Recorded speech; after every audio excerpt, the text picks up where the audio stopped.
Welcome to the lecture series on Aero Engineering Thermodynamics by Saravanan R, Assistant Professor, Department of Aeronautical Engineering, Hindustan College of Engineering and Technology.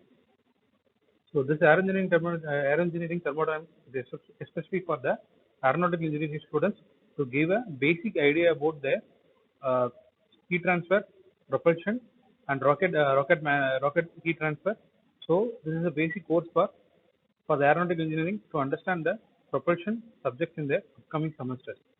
So let us get into the basic concepts of aero engineering thermodynamics. So first initially an objective of the course is to feel the heat. So what is the meaning of feel the heat is that so the students who are studying the subject should understand how the heat will flow from one end to another end, how the heat will vary, how the heat will tend to vary the properties like pressure, temperature, and volume of the object. So and thermal expansion of the object, how these things are going to change when the heat is changed. Okay. So initially the student has to understand how the heat will flow from one end to another end. So the meaning is that the student should understand, or he or he should feel the heat. So let us get into the uh, breakdown of the engineering thermodynamics. So what is engineering thermodynamics?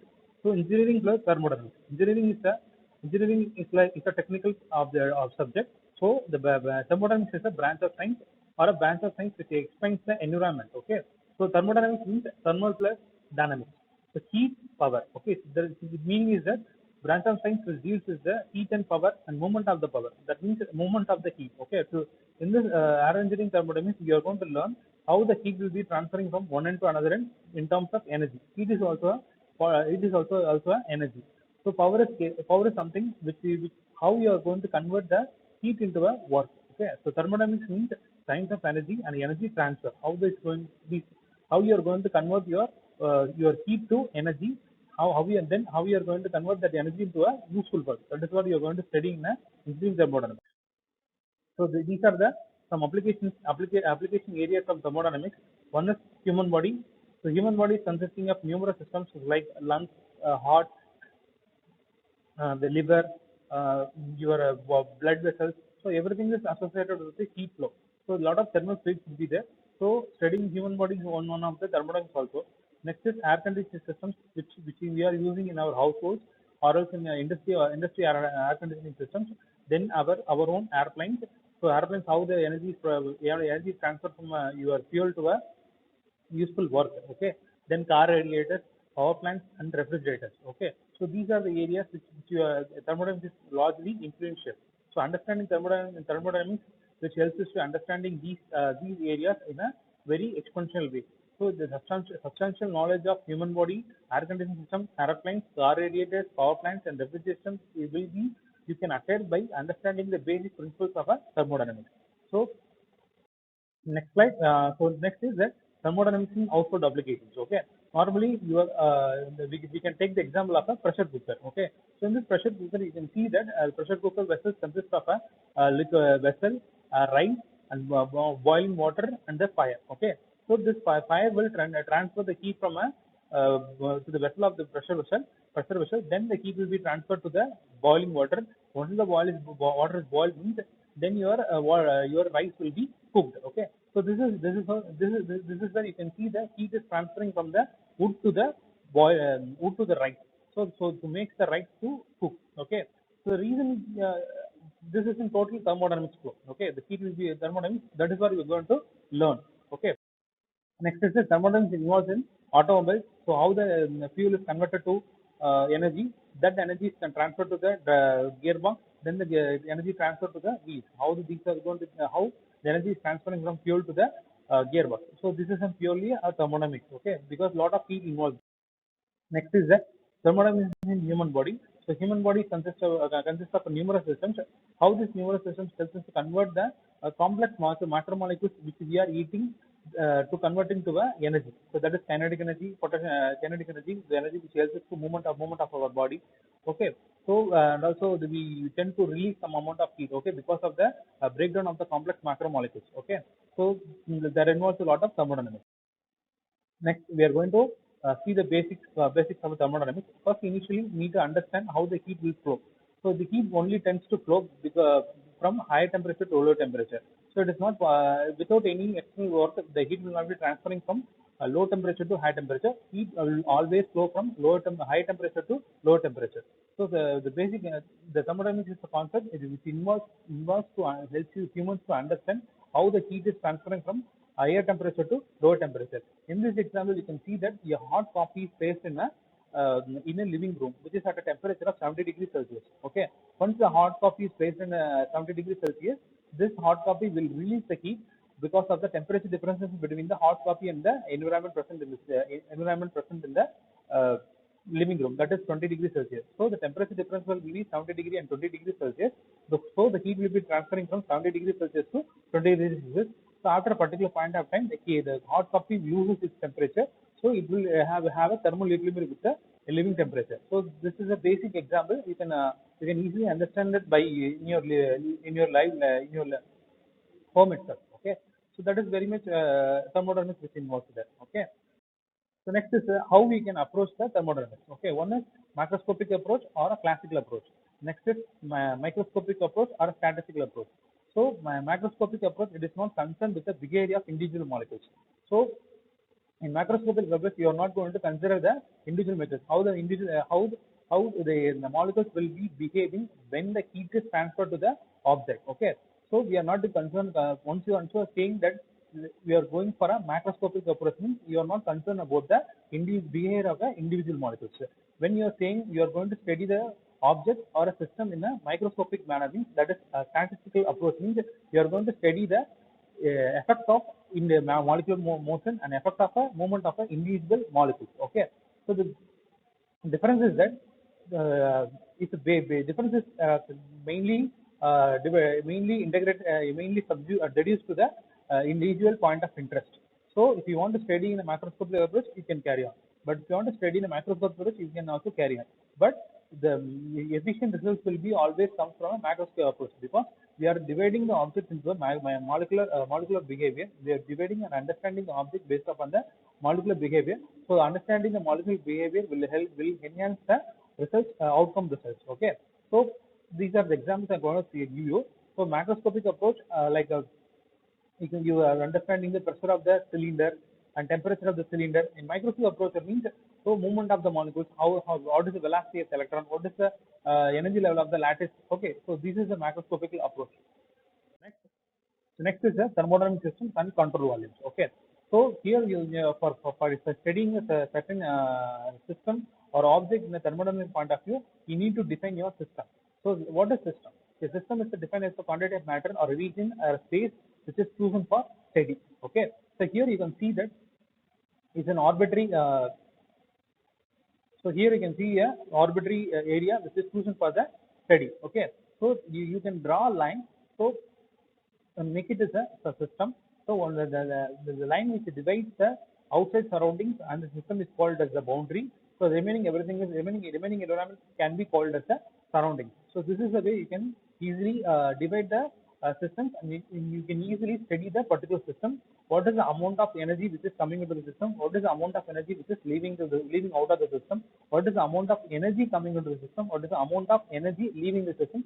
Those things you can easily study by clearly defining what is system, what is the surroundings, and what is boundary here. Okay, so sometimes boundary can be fixed, sometimes boundary can be movable, and systems are maybe classifications. We are going to see that in the next class.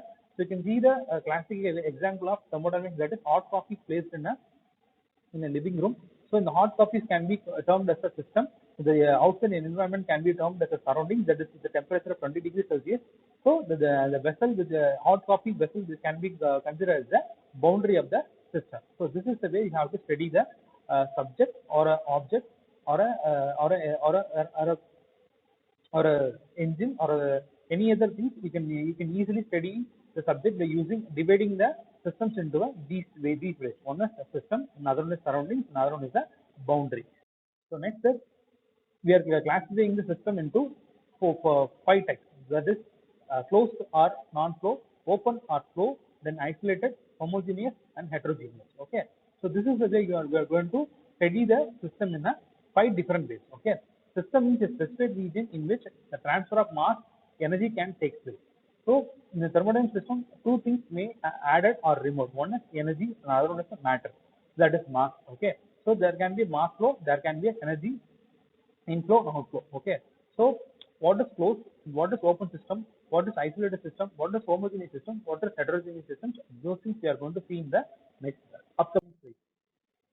First, let us understand what is closed system or as a control norm. Okay. In a closed system means the system is entirely closed. Entirely closed. That means there is no mass can cross the system. There is no energy can cross the system. So that meaning is that the system is energy may cross the system. So in closed system, energy may cross the boundary.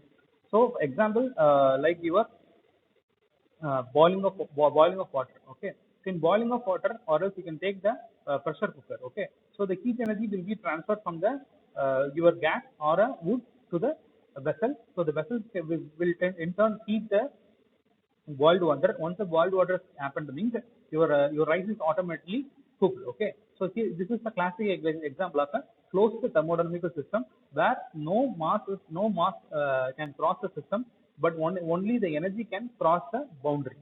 So next is open system.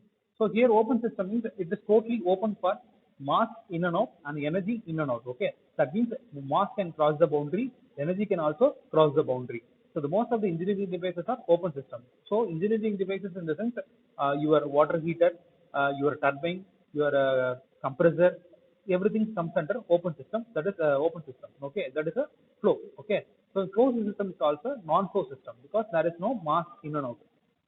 Here, for example, I've already given the example, that is water heater, your compressor, your condenser, and your turbine. Okay, so these are the classic examples of an open thermodynamic system. So next is isolated system. So isolated system means there is no interaction between the system and the surroundings. Neither mass or energy can cross the boundary. This is purely a theoretical system because no system in the universe that is totally that can totally isolated from the entire universe. That is not possible at all. Okay, so isolated systems only for a theoretical study. So this is purely hypothetical and a for understanding purpose only. Okay. So when you call a isolated system means there is no interaction of mass, there is no interaction of energy. Okay. So the next is heterogeneous, homogeneous means so heterogeneous and homogeneous in this concept it is useful when you're using a different liquids. Okay. So when the same liquids are used means that is homogeneous systems. When the different liquids are used means that is a heterogeneous systems. Okay. That is inflow and outflow. Okay. So this will give you a lot of perspective about what is open system, what is closed system, and what is isolated system. So here open system means you can see that in the beaker that the lid is open. Okay, so the mass can leave the system. When you consider to the closed system, the lid is closed with the knob.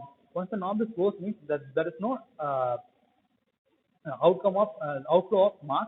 So the energy only can enter the vessel. So isolated system is the system is isolated from the universe. So homogeneous and heterogeneous system. Homogeneous systems, already I told you, system exists in a single phase. A heterogeneous system exists in more than one or two phases. Okay. So in terms of combination, in terms of chemical combinations, in terms of liquids we choose, the system may get differ. Homogeneous system, heterogeneous systems. The reason we are classifying homogeneous and heterogeneous system is one liquid will behave in a one certain manner, and other liquid will behave in another certain manner. So that is why it goes. So next we are going to entering into the properties of thermodynamic system. The properties of thermodynamic system means how we are going to define a thermodynamic system. Okay, like if you are trying to describe a person means you will say his name, his weight, his height. So this is the way you will define a person. Okay, if you want to define a thermodynamic system, you will be defining by using the properties like what is the pressure of the system, what is the temperature of the system, what is the volume of the system, what is the velocity which the system is moving. Okay, so system is classified into intensive properties, extensive properties. Thus, you are going to see now. Okay, you can see that this is the way in thermodynamics you are going to define the system. Mass of the system is 25 kilogram and a temperature system is 800 degrees Celsius. Okay, so that is why you are going to define the systems by using the properties. Next, the define properties are classified into intensive properties and extensive properties. Intensive properties means the properties which is independent of the mass of the system, such as temperature, pressure, density, and specific volume.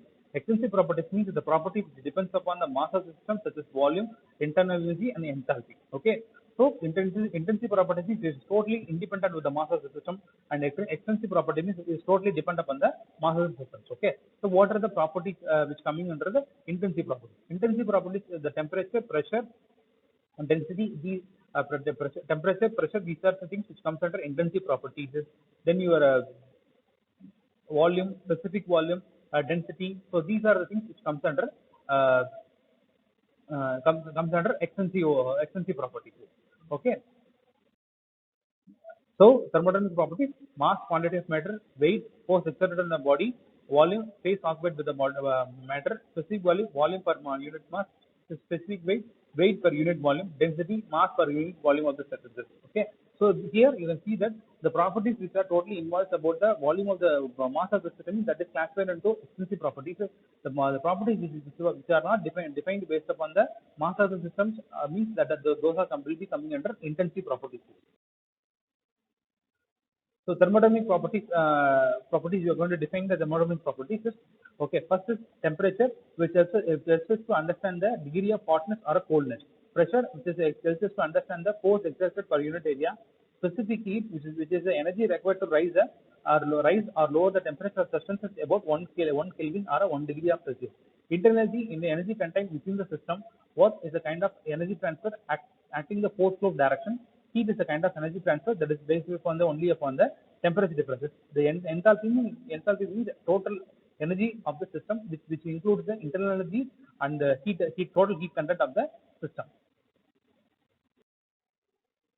So these are the SI units of a thermodynamic system. So the volume is metric cube, and internal energy is joules, entropy is joules per Kelvin, enthalpy is joules, and Gibbs free energy, that is joules, heat capacity joules per Kelvin, heat capacity at constant pressure joules per Kelvin, specific volume meter cube by kilogram, specific internal energy joules per kilogram, specific entropy joules per kilogram Kelvin, specific enthalpy joules per kilogram, specific Gibbs energy joules per kilogram, specific heat capacity. For both the specific heat capacity will use the units of joules per kilogram Kelvin. So density and specific heat gravity. So density is the mass per unit volume. Specific volume is the volume per unit mass. Okay. Specific, these are the important properties which we are going to use in the thermodynamic systems. Okay, specific weight, specific volume, and the specific gravity. So specific weight of a unit volume of a substance. Specific volume means the volume per unit mass. Next, specific gravity is ratio of density of substance to the some standard of substance at a specific temperature. So another very important property, that is pressure. The normal force exerted by the fluid per unit area. So pressure is something which will alter the temperature, volume, and density of the thermodynamic systems because of exertion of a normal force exerted by the movement of the fluid. Okay.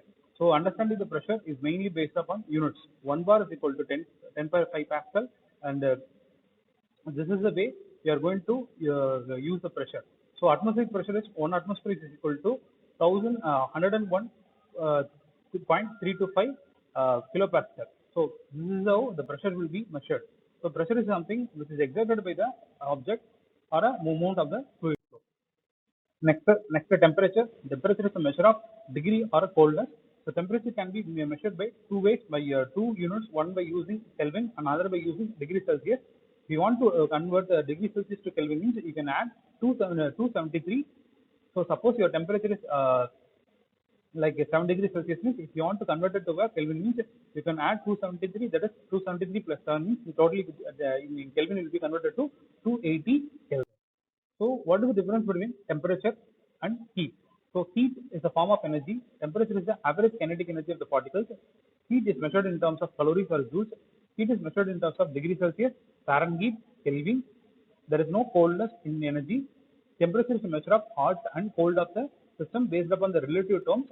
So any object in terms of heat, any object with a temperature above 0 Kelvin will emit the heat radiations. So absolute zero is the 0 Kelvin. Thank you.